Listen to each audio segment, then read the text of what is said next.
बहुत अच्छी फीलिंग है, मैं वर्ड्स में बता नहीं सकता। मैं खुद वो चीज़ फील नहीं कर पा रहा हूँ, बट मैं जब भी किसी इंडियन किसी टीममेट से मिल रहा हूँ और जो उनके चेहरे पे उनके इमोशंस में देख रहा हूँ, तब मुझे वो फील आ रही है बार बार। I am getting that goose bumps की I have done something very huge for the country. Final के लिए जब उतरे थे आप, तो क्या फीलिंग थी और क्या लग रहा था? क्योंकि कभी कभी ना सिल्वर और गोल्ड में ये एक फर्क हो जाता है कि वो आपको इंडिया का रैंकिंग को, मेडल टैली को ऊपर पहुंचा देता है।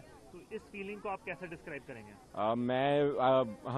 When I came to the tournament, मेरे को एक्सपेक्टेड था कि मैं इंग्लैंड प्लेयर के साथ में फाइनल खेलूंगा, बिकॉज मैं फर्स्ट सीड था, वो सेकंड सीड था। एंड हम पूरे साल काफ़ी कंसिस्टेंटली परफॉर्म करके आए हैं दोनों, काफ़ी जगह हमने अच्छे मैचेस फाइनल्स खेले हैं।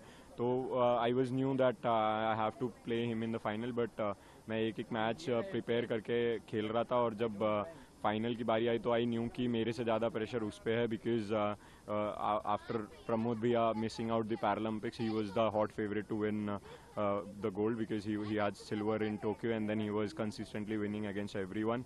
मैं कभी उससे जीता नहीं था पिछले पूरे सर्किट में, so he was the hot favourite to win. And then so I knew कि उसके ऊपर ज़्यादा प्रेशर है, that he have to live up to the expectations and everything. So I knew that I just have to stay calm, और then it will come my way, and that's what happened right from the start of the game.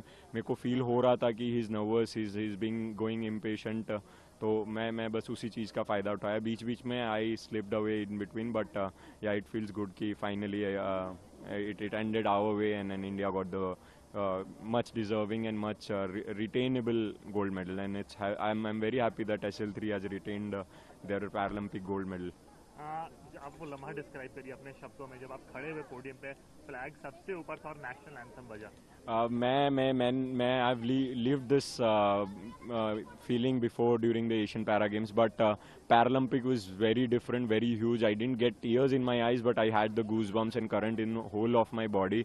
और मैं उस time पे कुछ feel नहीं कर पा रहा था. I felt numb, and it was just I got a flashback of all my journey from Tokyo till Paris, how it's been, how tiring the tournaments have been, how tiring the schedule has been, and what all things I have sacrificed for this. And then at the end everything felt worth, and I kind of had a flashback of my parents image in my mind, where because just before the medal ceremony मैंने उनसे बात की थी, and then they had tears in their eyes, so वो it was a flashback of everything in a very small moment.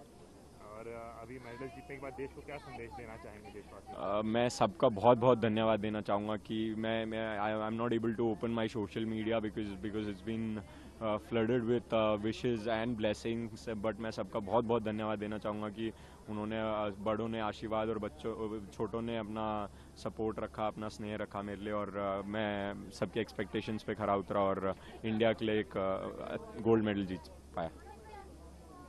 ये आपको और हंग्रियर बनाता है फ्यूचर के लिए? मैं अभी उस बारे में सोच नहीं रहा हूँ, बिकॉज मैं पैरालंपिक्स तक का I had my small goals, and at the end the ultimate goal, so वो जीतने के अचीव करने के बाद में now I just want to go back and enjoy before setting another goal for me. News nation अब WhatsApp पर खबरों के ताजा अपडेट के लिए न्यूज नेशन के इस क्यूआर कोड को स्कैन करें।